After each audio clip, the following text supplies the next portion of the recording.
kusoo dhawaada daawadayaal wararkii ugu dambeeyay dagaal xoogan oo ka soconayo bariga iyo galbeedka magaalada Laasacaanood ciidanka xaquudirirka SSC Khaatumo iyo ciidanka maamulka Somaliland oo isku farasaaray deegaanada Samakaab iyo Dhabansaar jugta madaafiicda iyo rasaas toosa oo isweydaarsanayaan ciidanka xaquudirirka iyo ciidanka Somaliland oo laga maqlayo duleedka Laasacaanood xaaladda guud ee xarunta gobolka Sool iyo abaabul xoogan oo ka soconayo magaalada Laasacaanood SNM oo si xun loogu jabiyay dagaalka iyo SSC Khaatumo oo qabsaday gaadiid iyo hub dagaal iyo maxaabiis ka tirsan ciidamada Somaliland mucaaradka Puntland oo dagaal ka riday magaalada Garowe iyo siyaasiyiin dhabarjabin ku bilaabay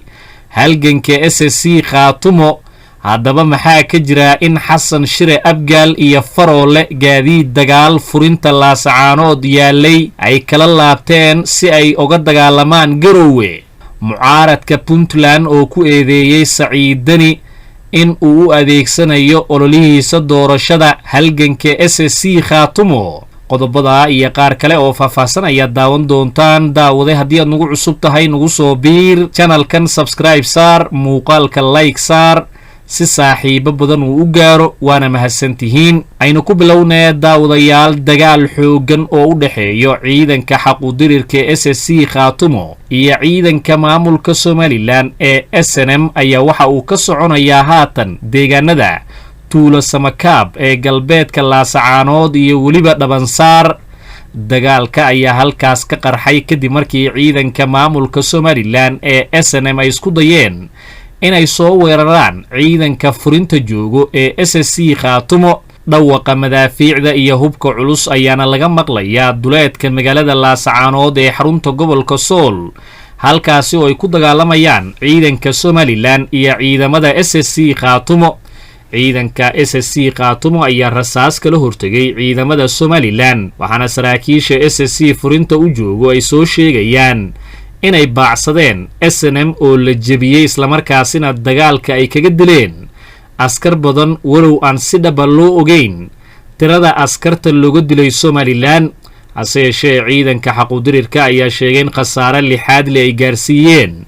SNMtii isku dayay saaka inay weerar ku soo qaadaan dagaalkani xoogiisa ka socdo Samakaab iyo Dhabansaar ayaa SSC Khaatumo waxay ku guuleysteen inay la wareegaan saldhigyadii SNM oo gadaal loo celiyay waxaana laga qabsaday gaadiid hub iyo maxaabiis saaka dagaal ka dhacay ciidamada SNM waanu jibinay waxaanu joognaa deegaanadayadii saaka way jabay nimankaas insha Allah waanu guuleysanaynaa gacanta annaga iska leh haddana laamigaanu tagaynaa saacadaha nagu soo aadan dalka annaga leh ciidamada maamulka Somaliland ayaa doonayay inay ka soo gudbaan galbeedka Laasacaanood balse waxaa hor istaagay ciidanka xaquudirirka SSC Khaatumo sidoo kale waxaa dagaalkan uu imanayaa xilli ciidamada xaquudirirka ay heleen gurmad xoogan oo uga yimid saacadihii la soo dhaafay beelaha kala ah Guuleed Garaad iyo Maxamed Garaad beelahani ayaa gurmadkii labaad keenay Laasacaanood si ay u soo afjaraan ciidamada beelahani SNMta gooja cadde ku dhuumaaleysanayo sidoo kale Muuse Biixi ayaa ciidamo gurmad ah waxa uu u soo diray gooja cadde waxaana la arkayay muuqaalo laga soo qaaday ciidamo cusub oo ay soo saareen gaadiid iyo hub kuwaasi oo gooja cadde uu u soo diray Muuse Biixi wararka qaar ayaana sheegayaa in Muuse Biixi uu amray ka hor 18 May maalinta qashinka ay u tahay SSC dhankoodana ay u tahay maalinta xurriyadda in la soo gabagabeeyo dagaalka iyadoo Muuse Biixi uu ku hanweyn yahay in ciidamadiisa ay Laasacaanood qabsadaan dagaal xoogan ayaana ka soconaya aagga Dhabansaar iyo weliba sidoo kale diirdiir ee waqooyiga Laasacaanood ciidamada SSC ayaana hortaagan maleeshiyaadka Muuse Biixi inay soo maraan wadada laamiga ee Dhabansaar iyadoo gaadiidkii u waday gurmadka saadka rasaasta iyo xabadaha loo diidan yahay in ay gooja cadde u gudbaan ciidanka maamulka Somaliland ayay lama filaan ku noqotay in laga hor istaago gurmadkoodii waxaana ciidamada xaquudirirka ay haatan gacanta ku hayaan inta badan goobaha dagaalada ay ka soconayaan garaadada SSC Khaatumo ayaa sidoo kale loogu baaqay in ay amar degdega ku bixiyaan gooja cadde in saacado kooban lagu soo afjaro. cabdisamed saciid cali oo loo yaqaano abwaan ceeleeye oo ka hadlay magaalada laasacaanood ayaa sheegay in halganka SSC Khaatumo uu si wacan ku socdo balse la doonayo inaan la sii fiirsanin ciidamada Somaliland oo muddo kooban lagu soo afjaro. waxay noogu badinaysaa inaga waa dagaalka. waxaa jirtay maanta haddii aynu saanad haysano oo ciidan ma sha Allah ay tayadiisu aad u wacan tahay haysano oo hub iyo tiknik iyo maraafiic iyo wax kasta haysano maalin baa jirtay aan garanaya halkan hal qori uu ka dagaalamayay hal qori uu ka dagaalamayo suuq badad la yiraahdo oo marfac weyn ba ayaan garanayaa maantana waxa yaala 5,000 oo dhuumood baa yaala wayba nimanka ay soo horfadhinaa wayba nimanka ay soo horfadhinaa maxaan dhowranaynaa war maxaa ma iyagan ka baqayna miya ixtiraamayna miya ka xishoonaynaa way garaadka aniga maalintii dagaalka ay galiyay garaadada maalintii dagaalka ay galiyay ma oran karayaan maanta dagaalku uu kaadiyo dib u dhiga iyo baalkeertoona. bismillaahir rahmaanir rahiim dagaalna waan jeclaa buu yiri xaajaa dib ugu aydan waan ceeleeyay magaalada Laasacaanood in kala soo hadlaya waxaan ku hadlayaa afkii wacyigelinta ciidanka ay ku mahadsan yihiin maayarka iyo saraakiisha awsha wacyigelinta noo idantay balse wacyigelin ba uma baahna ninkiisi maqan yahay nin wiilkiisii ama walaalkii ama inaadeerkii maqan yahay nin dalkiisii maqan yahay nin dadkiisii maqan yahay nin magaaladiisii marfac joogta oo macabiil u ahay uu ku dhacayo waxaan malaynayaa wacyigelin ka dhimani ma jirto. haddana saasay tahay maanta inaga halka aynu maranaa waa alxamdulillah waa ma sha Allah waxaad moodaa balse wax badan oo inaga maqan inay jirto. Soomaalidu waxay tiraahdaa qayla gardhaweysay hadalkaygu saaka wuxuu ku socdaa war inaga dagaalka inoogu badisay inaga maanta dagaalka inoogu badisay haddii dagaalkii uu qaboobane ama siyaasad gashay ama furfurgalmo ama caajis galo ama isdhigasho gasho waxaasoo dhani wax aynu yeelayno iyo waxaynu aqbalayno maaha. waxaana ninbaa maxaynu ugu sheekaynaa maanta kii dhintay maxaynu ku odhanaynaa dagaalkii muxuu ku joogsanayeen odhanaynaa warka maxbuuska ee xidhan maxaan odhanaynaa baa dagaalkii baajiyey nimankii weli waynu hor fadhiyaan oo meeshii maalintii bay fadhiyaan aad ku dhimateen ama meeshii maalintii ladinka qabsaday ama meeshii maalintii aad ku dhaawacanteen ama bartaad ka qaxdeen bay nimankii weli joogaan. war af aynu ku odhan karayno maaha af aynu ku odhan karayno maaha. waxaan leeyahay dagaalna waa jeclaa xaajaa dib ugu aydan waayo waxay noogu badinaysaa inaga waa dagaalka. waxaa jirtay maanta haddii aynu saanad haysano oo ciidan ma sha Allah ay tayadiisu aad u wacan tahay haysano oo hub iyo tiknik iyo maraafiic iyo wax kasta haysano maalin baa jirtay aan garanaya halkan hal qori uu ka dagaalamayay hal qori uu ka dagaalamayo suuq badad la yiraahdo oo marfac weyn ba ayaan garanayaa maantana waxa yaala 5,000 oo dhuumood baa yaala wayba nimanka ay soo horfadhinaa wayba nimanka ay soo horfadhinaa maxaan dhowranaynaa war maxaa ma iyagan ka baqayna miya ixtiraamayna miya ka xishoonaynaa way garaadka aniga maalintii dagaalka ay galiyay garaadada maalintii dagaalka ay galiyay ma oran karayaan maanta dagaalku uu kaadiyo dib u dhiga iyo baalkeertoona. waxaan dad baa ilaashanaya waa halgan mid maqan mid dhintay mid dhaawac mid maxbuusa mid nool mid qori haysta mid aan haysan mid waliba waxaan waa ilaashanaya. muhiimadda hadalka hadaba aan uga socdaa waxay tahay nimayo dadkeenii waa maato waa naxaas waa dumar waa ciyaal ma ka bixi karayaan inay inta ka badan ka maqnaadaan gobolkoodii iyo magaaladoodii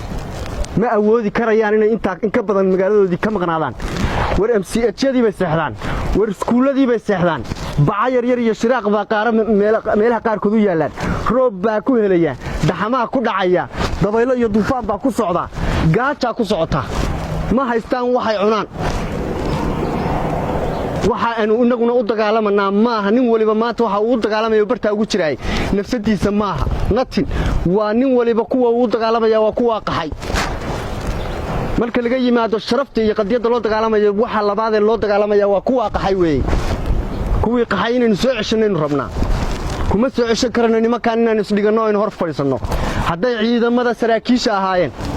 iyo hadday ahaayeen ciidamada iyo hadday simada ahaayeen iyo hadday cid kale ahaayeenba nimankaas nama hor fadhiyi karayaan mana doonayno inay sii hor fadhiyaan. laba mas'alo idinka u door leh waxay u door leedihiin dagaalkaas in sida ugu dhaqsiyaha badan loo bilaabo nimanka meesha looga kiciyo waa in rago hareertaada laga eegayo hadduu doono hayna kiciyo oo hadduu doono isagoo ayna laayo laakiin in dagaalku bilowmo waa maslaxadda guud ee caamka ee dadkan ay dantu ugu jirtaa haddaysan naga taga iyo walaalow iyo bahalkeero ay ku tagi waayeen waxaan u baahannahay maanta ma aragtaan cid inaga midaysan ma jirto isku mowqif baynu nahay isku mabda' baynu nahay maalin baa jirtay aynu duumsanayn maalin baa jirtay aynu kala daadsanayn maalin baa jirtay midiba mid uu caloosha wax ugu hayay alxamdulilah maanta waa calool xaadhanna maalinta innagu aynu kala daadsanayna magaaladeennaa dhisnay oo laascaanood baa wada dabq iyo wada bahalkeer ahay maanta haddaba innagaa dhisan magaalada laascaanoodna waad aragtaan oo way duunsan tahay kuwii dumiyeyna wayna hor fadhiyaan kuwii dadkeenna laayeyna wayna hor fadhiyaan sabab aynagu hor fadhiyaanna ma jirto haddaba magaalada duunsaniyada dhib ma laho waynu iska dhisan doonnaaye haddaynu innagu midaysannahay war aynu iska horkicinno waxaan nimayahow ina hor fadhiyaan iska horkicinno afka maanta anigu aan kugula hadlayo xaq iyo gar iyo wey baan u leeyahay sababto ay tahay maalintaad aamusnaydeen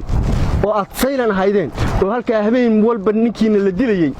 iyadoon ganacsada iga horreeyey iyo mas-uul iga horreeyey iyo garaad iga horreeyeyba uusan jirin baa naftayda anigu riski ku geliyey oo aan idiin hadlay dhulbahantow oon idhi dadka yaa laaya oon idhi saaqow idinkaana laaya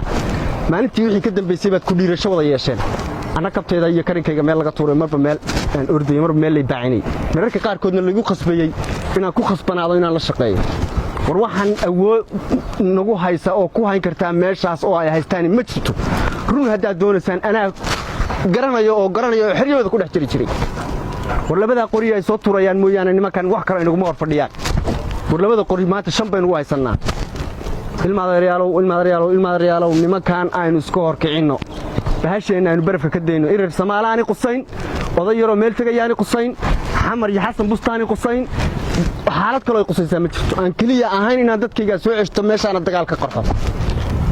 waan ka quusannay oo rajo kale ma jirto oo muuse kibirkiisa iyo aftaagiisa wuu inoo muuqdaa keliya ay qayla gardhaweysay ay ku tahay maantana halkaa ku soo gaadhnay laascaanoodna caalamkao dhan maanta uu ku yaqaano waxaa weeye waa xabaddaadii baad ku soo gaadhay iyo xiniyahaagii maantana waxa aad rabto waxaad nin ka baridaa yuusan noqon ee waa xabaddaadii iyo xiniyahaagii iyo xooggaagii weeye waysan ahayn soo maaha in dagaalkaa la rido dhammaan inta jiidda joogtaa ha soo dhaafto dumarkii iyo ciyaalkii awalba dhagaxa aanu ku bilownay baanu ku ridaynaa dhagaxii baanu tuuranaynaayo dumarkii baanu yeedhanaa iyo ciyaalkii kaalayo nimankii waxaa weeye weli way joogaan aanu dhagax kala hor tagnay baanu leenahay aan ahayn idinkoo mahadsan oo ilmaadareyaalow mahadsan oo sharafta iyo cisiga iyo karaamada maanta aanu ku noolaanayno waa midaad soo celiseen dhanka kale waxaa magaalada Garowe ka qarxay dagaal u dhaxeeya mucaaradka iyo xukuumadda iyadoo mucaaradka ay ka soo horjoodaan habka doorashada ay u qabanayso xukuumadda Saciidani dagaal goosgoosa ayaana ka soconaya agagaarka garoonka diiradaha iyo kontaroolka bari kaasi oo u dhaxeeyo ciidamo galbinayay agabka doorashada golayaasha deegaanka ee gobolada bari iyo ciidamo taageersan siyaasiyiinta mucaaradka Puntland dagaalka oo lisku adeegsaday hubka noocyadiisa kala duwan ayaa sababay dhimasho iyo dhaawac labada dhinac ah balse si rasmi ah looma ogo tirada dhimashada iyo dhaawaca iyo khasaaraha guud ee dagaalka ka dhacay Garowe dagaalka ayaa yimid saacado kadib markii siyaasiyiinta mucaaradka Puntland ay ku baaqeen in la joojiyo doorashooyinka qof iyo codka sibay yiraahdeen aysan u sababin qalalaaso siyaasadeed doorashada golayaasha deegaanka Puntland ee qof iyo codka ah oo loo madalsan yahay 25 bishan May ayaa siyaasiyiinta ay ka soo horjoodaan qaabka ay u maareynayso xukuumadda Saciidani mucaaradka Puntland ayaa sidoo kale ku dhaliilay Saciidani inuu ololihiisa doorashada u adeegsanayo taageeridda halganka SSC Khaatumo intaas ayaanu ku soo gabagabeynaynaa daawadayaal muuqaalkan aad daawanayseen fadlan haddii aad ku cusub tahay channelkan subscribe saar muuqaalka like saar si saaxiibo badan uu u gaaro waana mahadsantihiin